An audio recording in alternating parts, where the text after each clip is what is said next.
Aerosmiths, and welcome. My name is Gary Renfro, and I'm here today to introduce you to the new Scorpion aero footing jig.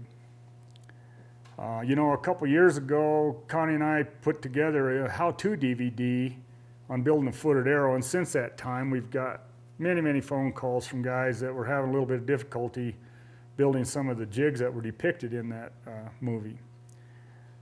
So it became very clear that there was a need for a good tool that everyone can use. And so after about a year and a half trial and error and different designs and different prototypes, we've got a tool here now that you guys are going to just love to use. This tool is 100% adjustable in all directions. It's capable of cutting darts in your aero shafting, variable lengths, whatever length you decide you want, from 1 inch all the way out to 6 inches in length.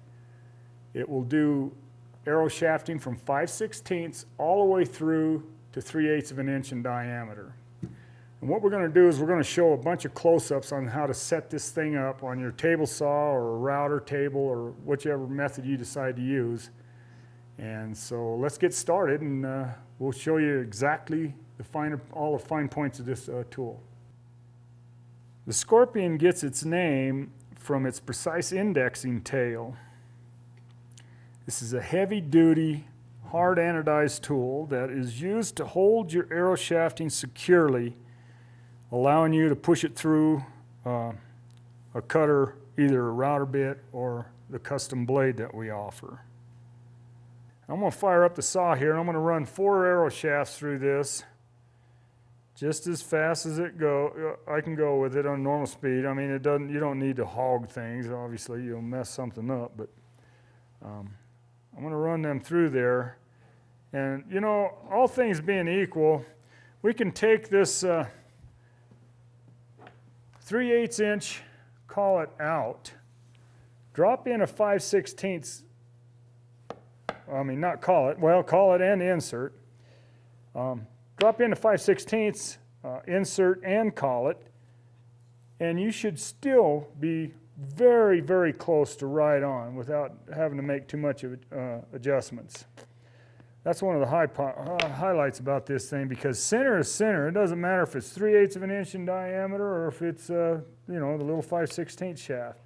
So I'm going to run these aero shafts through here, and when you get to this point, for the most part, you're good to go. And you'll go through a dozen arrows so fast you won't believe it. But this tool is made for people that want to make a lot of arrows, and it will make a bunch of them. So I'm going to fire it up, and we're going to just rock and roll here with 3 or 4 shafts.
There we have it. There we have it. Beautiful. Now, what you'll end up having to do, and it's shown on the DVD, is cutting these off to match your bandsaw curves and your hardwood feet.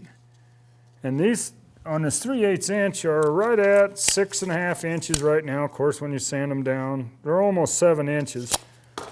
When you sand them down, you'll end up with a shorter dart, and you'll be able to figure out what you want to do. Now, one thing I didn't mention about this this jig is you'll notice that this handle is on here on about a 5 or 8 degree tilt, and that's just for ergonomics. So when you're standing off to the side, you can get a better grip on it. And that's just about it. I hope you guys enjoy using this tool, and I know you're going to turn out hundreds and hundreds of arrows using it. It takes a little time to get set up and get used to it. And there's the insert that we broke in, bright and shiny, brand new. If you guys mess up an insert or mess up a tail section or something, just go online and contact me through the contact link there at the end of the website, and we'll get you fixed up with new parts. Now, these nylon feet, I'll have them in stock, but the nylon feet will be readily available at your local Home Depot. They're 1 inch long. Pretty simple stuff, but complicated to make because everything has to be perfectly lined up in center when this tool was made. And it really, really is a nice 4-dart footing tool.